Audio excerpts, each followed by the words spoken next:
We faithfully deliver value by interpreting great books from around the world. Hello, this is Sally's Book Talk. Today, I'm going to interpret the book Chimpanzee Politics for you. This is a classic work in animal behavior studies. Humans always think they're unique, with abilities other animals don't have, like language skills, tool making, creating art, and engaging in politics, and so on.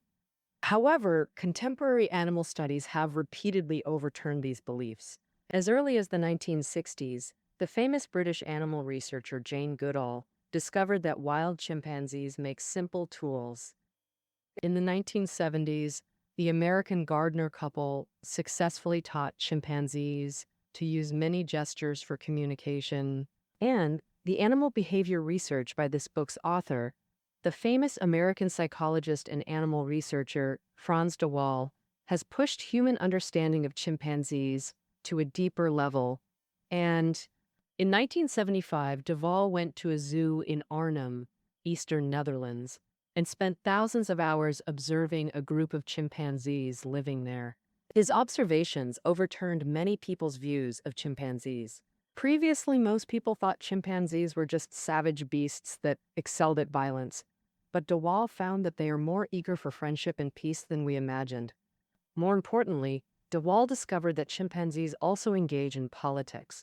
They scheme for power, plot conspiracies, and form factions. And these behaviors are not out of instinct, but the result of intelligence.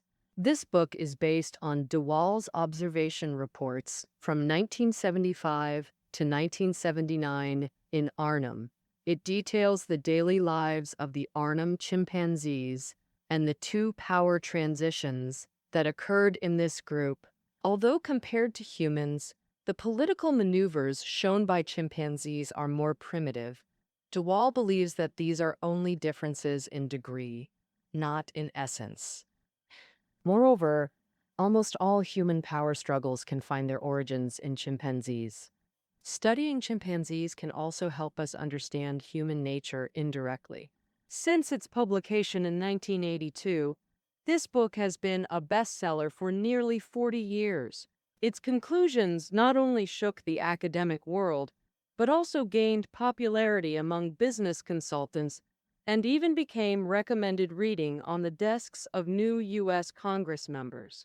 Author de Waal later received honors such as membership in the U.S. National Academy of Sciences for this book and other related research.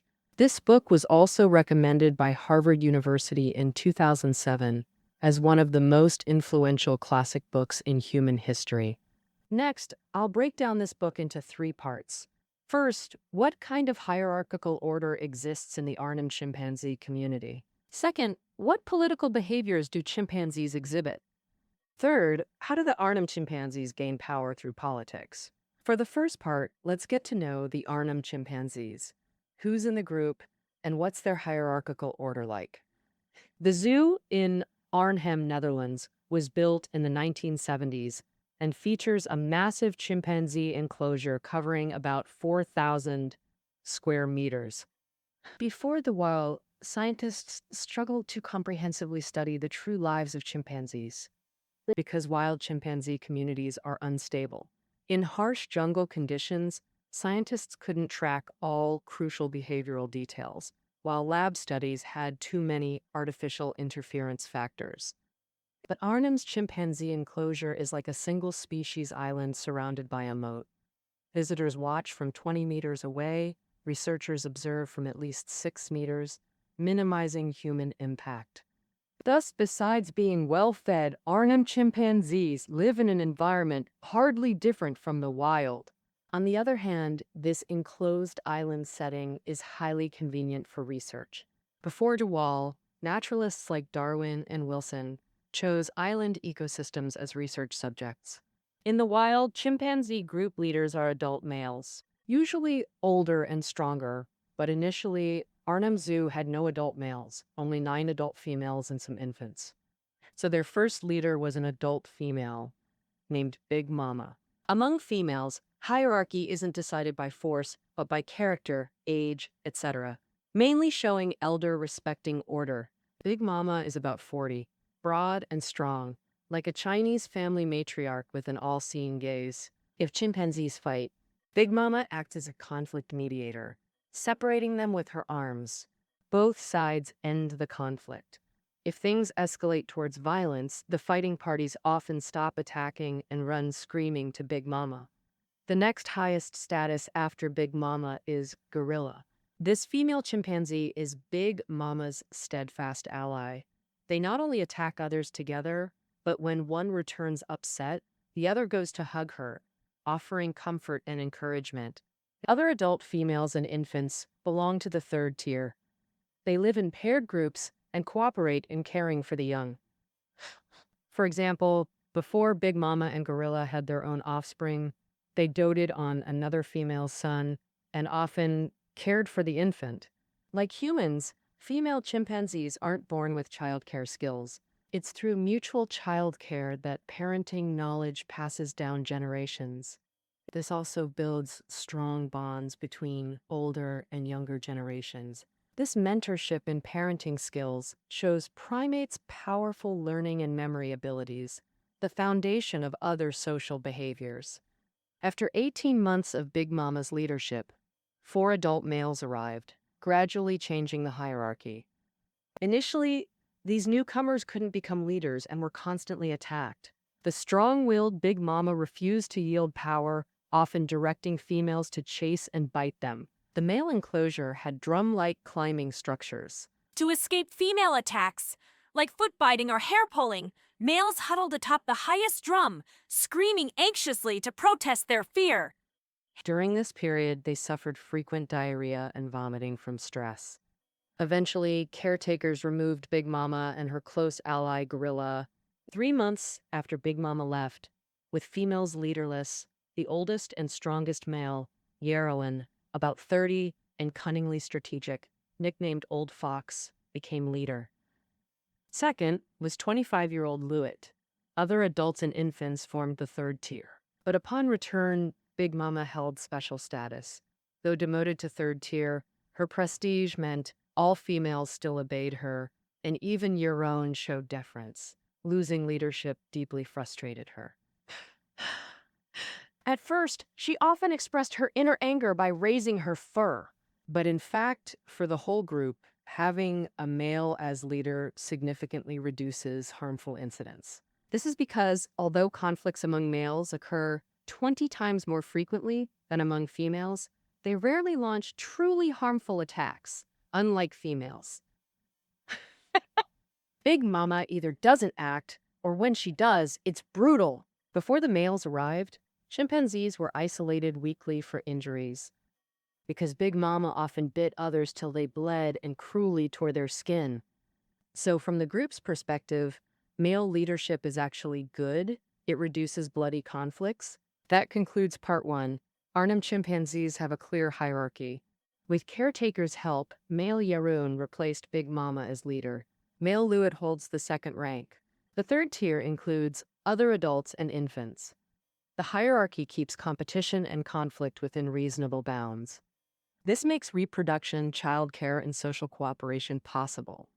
Moreover, the hierarchy allocates reproductive rights. People used to think chimpanzees mated indiscriminately anytime. But the author notes, unlike common belief, they don't mate randomly. Males only show interest when females are in estrus. Females have no sexual activity for months during pregnancy or nursing. Male mating rights depend on rank, though not strictly proportional. Typically, the alpha male has the highest rights.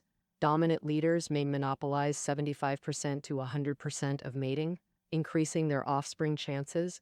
Thus, maintaining hierarchy requires complex social relations and political behaviors. Next, in part 2, we'll explore chimpanzee political behaviors.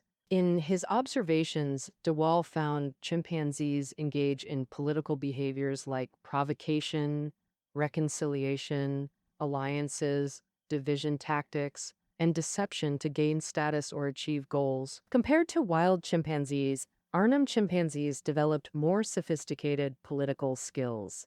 That's because wild chimps spend over half their day foraging, while zoo chimps get food served, saving time for social interaction. meaning they have ample time for socialization. Many scientists are safe. And complex social behavior forms the foundation of political behavior. First, let's discuss provocative behavior, which can be signaled in various ways. For example, an adult chimp facing an opponent might puff up all its hair, making itself appear larger and more intimidating, or let out provocative roars or screams. When provoking, they'll avoid direct eye contact. This might be them restraining or hiding anger. Sometimes inaction itself is provocation, like stopping greetings. In chimp groups, every member must greet the leader submissively. When greeting, lower-ranking chimps perform quick, repeated bows, sometimes holding leaves or sticks, and extend a hand or kiss the superior's ankle or chest. Females even let the leader inspect their genitals to acknowledge his status. In response, the leader stretches and raises his hair to appear larger and more intimidating. In hierarchical chimp groups, greeting the leader is mandatory. So, if a chimp greets half-heartedly or outright stops, it's provocation. Challenging authority often triggers conflict. But most conflicts among chimps end in reconciliation. Because if every fight became deadly, the group's survival and reproduction would suffer. So, fighting to the end isn't efficient. Timely reconciliation is the best strategy. Thus, just a minute after a fight ends, opponents eagerly approach each other. They share long, warm kisses and hugs, then groom each other. In short, they behave very friendly. Even when intentionally provoking the leader chimpanzee, the goal is mostly to show off strength, not to injure the opponent. Research shows that chimpanzees have an extremely strong need for reconciliation, surpassing all other animals. Once, a scientist scolded a little chimpanzee he cared for because it kept taking the phone off the hook and causing trouble. After seeing the scolding work, the scientist sat on the couch to rest. Suddenly, the chimpanzee jumped on him, wrapped its arms around his neck, and gave him a loud kiss on the lips. This is the chimpanzee actively seeking reconciliation and showing goodwill. Besides provocation and reconciliation, political behavior also involves alliances. When two chimpanzees fight, a third often appears and chooses to join one side in an alliance to confront the other, deciding whom to support. It's not random. Each group member has individuals they like and dislike, and this emotional basis determines how they form alliances. However, chimpanzees' likes and dislikes for each other aren't fixed. Alliance or support relationships change based on the situation. For example, when Big Mama was in power, the female chimpanzee gorilla was her staunch supporter. But when males arrived, Big Mama lost her leadership position. Gorilla no longer publicly supported Big Mama and stopped obeying her commands to bully the males. Although within the female group, Gorilla remained Big Mama's ally, she also knew Big Mama wasn't in charge of the larger group and began friendly contact with the male leader. A special gesture plays a key role in alliances. This gesture is called extending a hand. Generally, chimpanzees use this gesture to beg for food or indicate a desire for friendly physical contact. Chi, chi. And when two chimpanzees are in conflict, if one extends a hand to a third party, it signals a request for support, meaning an alliance call. Additionally, divisive behavior is common when chimpanzees compete for leadership. For example, if chimpanzee A wants to isolate chimpanzee B, A will start showing off strength to B, typically by raising hair to appear stronger and roaring triumphantly. Additionally, A will try to prevent B from contacting other group members. In short, it's about achieving the goal of isolating the opponent and winning over other members to join one side through various methods. Besides the typical political behaviors mentioned above, chimpanzees also use deceptive tricks to fool their companions and even humans to achieve their goals in social life. For example, in Arnhem, there was an 8-year-old male chimpanzee named Dandy, who was still in adolescence and small in size, so he relied on cunning to compensate for his physical weakness. Dandy's eyes revealed intelligence, and he was nicknamed the Intellectual being the smartest in the entire group. Dewalt witnessed an example of Dandy deceiving a companion. People hid some pomelos in the sand of the enclosure. The chimpanzees knew about this. Once, after the people who hid the pomelos left, the chimpanzees started searching for them together. Dandy was also in the search party, but after looking around without finding any, the other chimpanzees gave up and dispersed. Something surprising happened. Then Dandy alone returned to the hiding spot, dug out the pomelos, and enjoyed them by himself. It turns out he was pretending not to see the pomelos hidden in the sand earlier, so he could enjoy the delicious treat alone later. Dandy also played tricks on humans. For a while, the keepers found it difficult to coax Dandy out of his cage in the morning. So the keepers came up with a solution. When Dandy refused to come out, they would give him 2 bananas, and then he would be willing to come out. But in the author's view, it was more like Dandy trained the keepers in reverse, because afterwards, to get him out, they had to offer the incentive of 2 bananas. The Wall's research changed the prejudice that chimpanzees are inherently cruel beasts who only resort to violence. It has been proven that chimpanzees don't like violence that much. They crave friendship and harmony. They also engage in premeditated deception of companions and humans, and possess various human-like political tactics, such as provocation, alliances, and division. These tactics were fully demonstrated in the 2 power transitions among the Arnhem chimpanzees. As we mentioned earlier, for male chimpanzees, a higher rank in the community usually means more mating rights, which leads to more offspring. This motivates male chimpanzees to engage in power struggles to climb to higher ranks. Next, in part 3, we'll introduce these 2 power transitions and see how chimpanzees engage in politics. The first power transition was when old fox Yerwin stepped down and Louet became the new leader. The second was when Louet lost power and the young Nicky took over as leader. When it comes to becoming the leader, in the first power transition, Yuren was the oldest and strongest male, and his authority came from his absolute physical advantage. But as Yuren aged, his physical strength gradually declined, and his leadership position began to waver. The frequency of greetings from other chimpanzees decreased, and the greetings became hollow and perfunctory.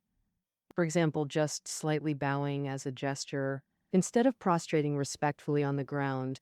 Later, Louet, who was second only to Jeroen in age and strength, began to stop greeting Jeroen. Louet was 5 years younger than Jeroen. Compared to the calm and cunning Jeroen, Louet was playful, friendly, sociable, and well-liked by his companions. Both he and Jeroen came from Copenhagen Zoo, so they were old acquaintances and partners. But this time, he not only led in stopping greetings to Yarrow, but also publicly mated with some females.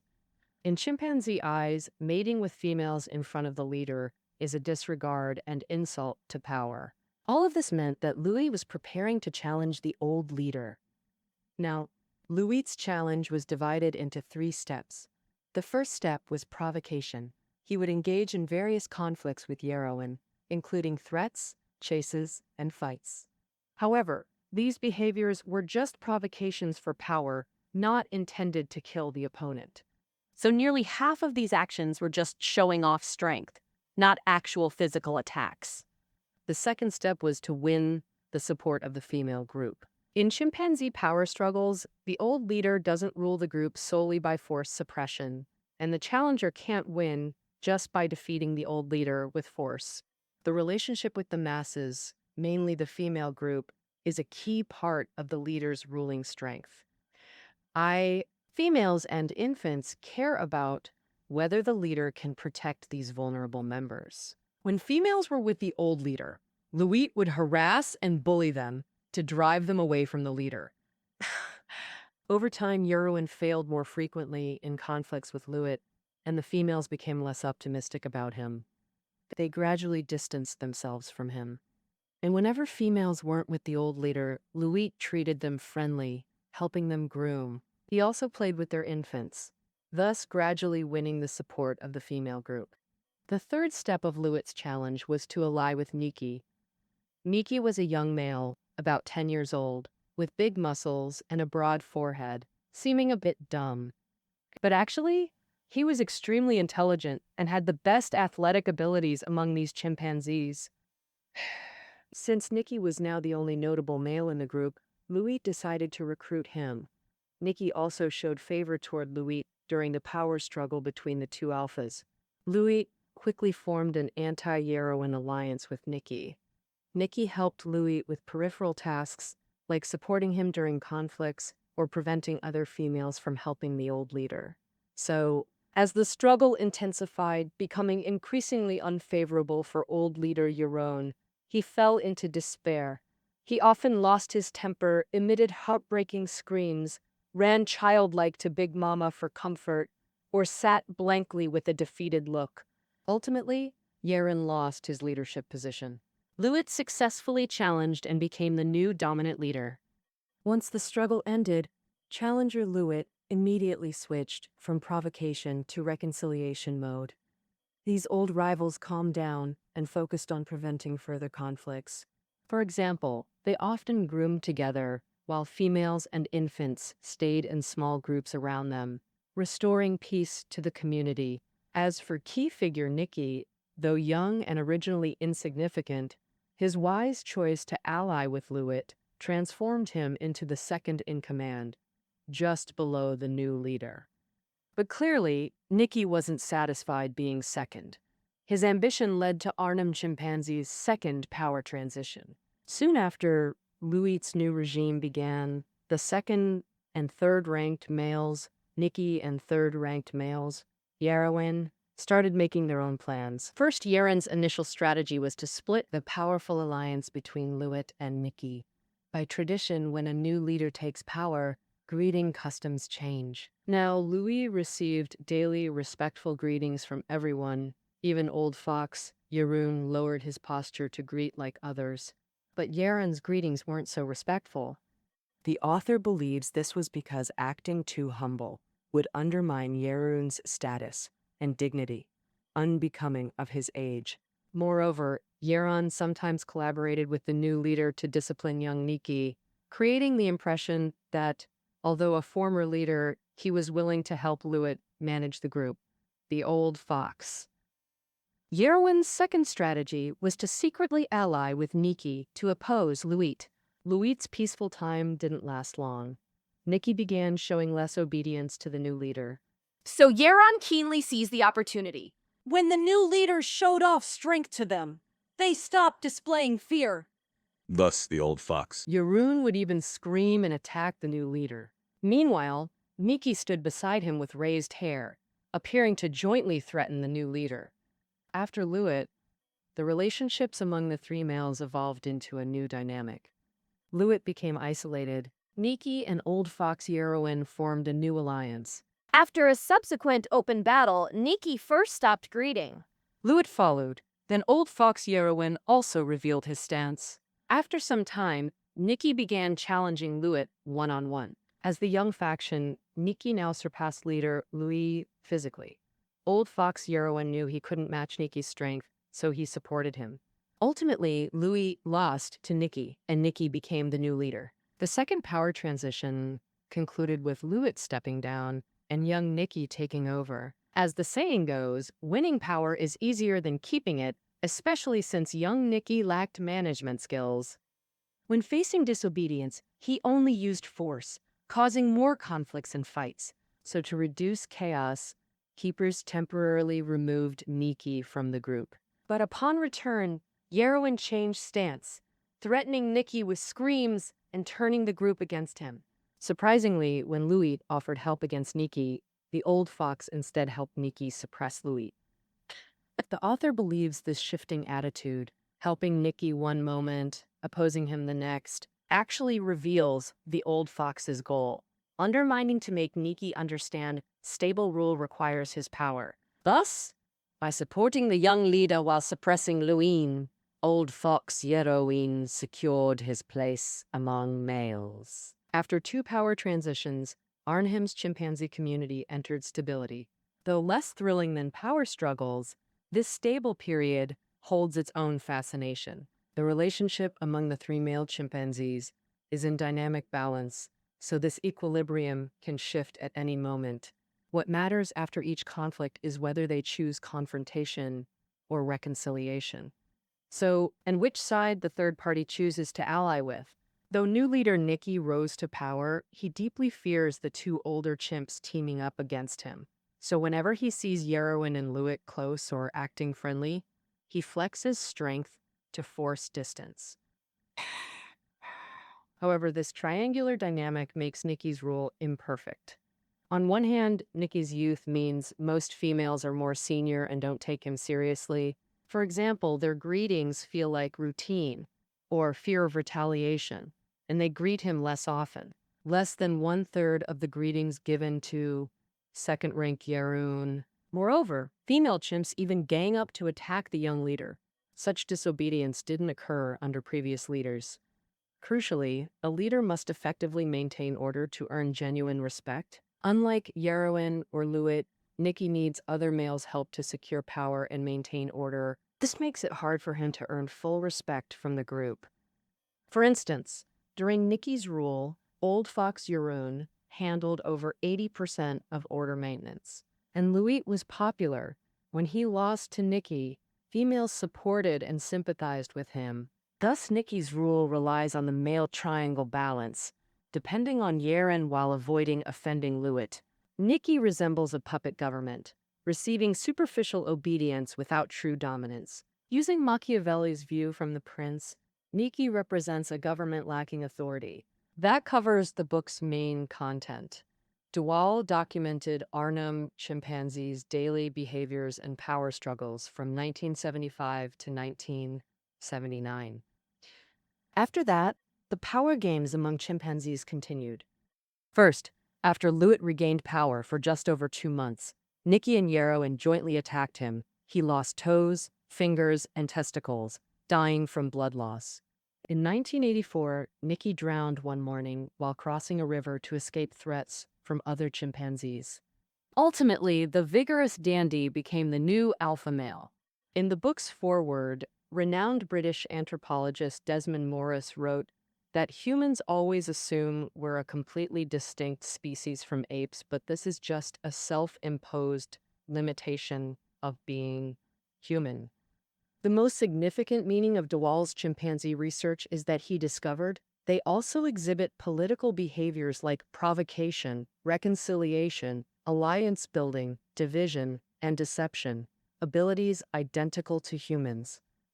Moreover, these findings have been consistently confirmed by scientists over the past 40 years.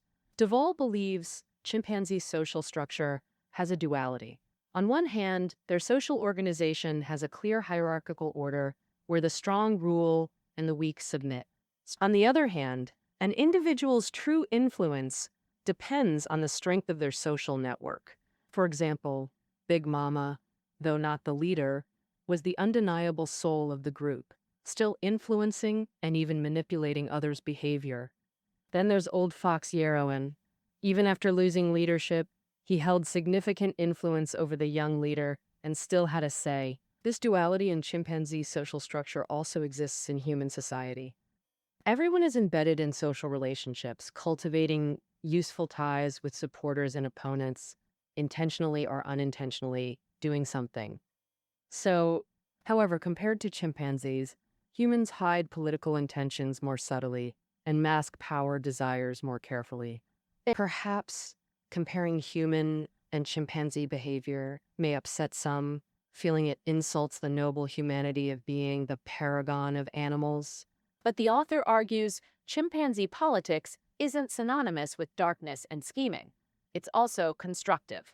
Just as for chimpanzees, hierarchy and order set limits on competition and conflict, making survival, reproduction, and development possible within these bounds. That's why Dewall writes in the book's conclusion that humans should consider being seen as political animals and honor. All right, that's our interpretation of chimpanzee politics. Check the audio description for reading notes. See you next time.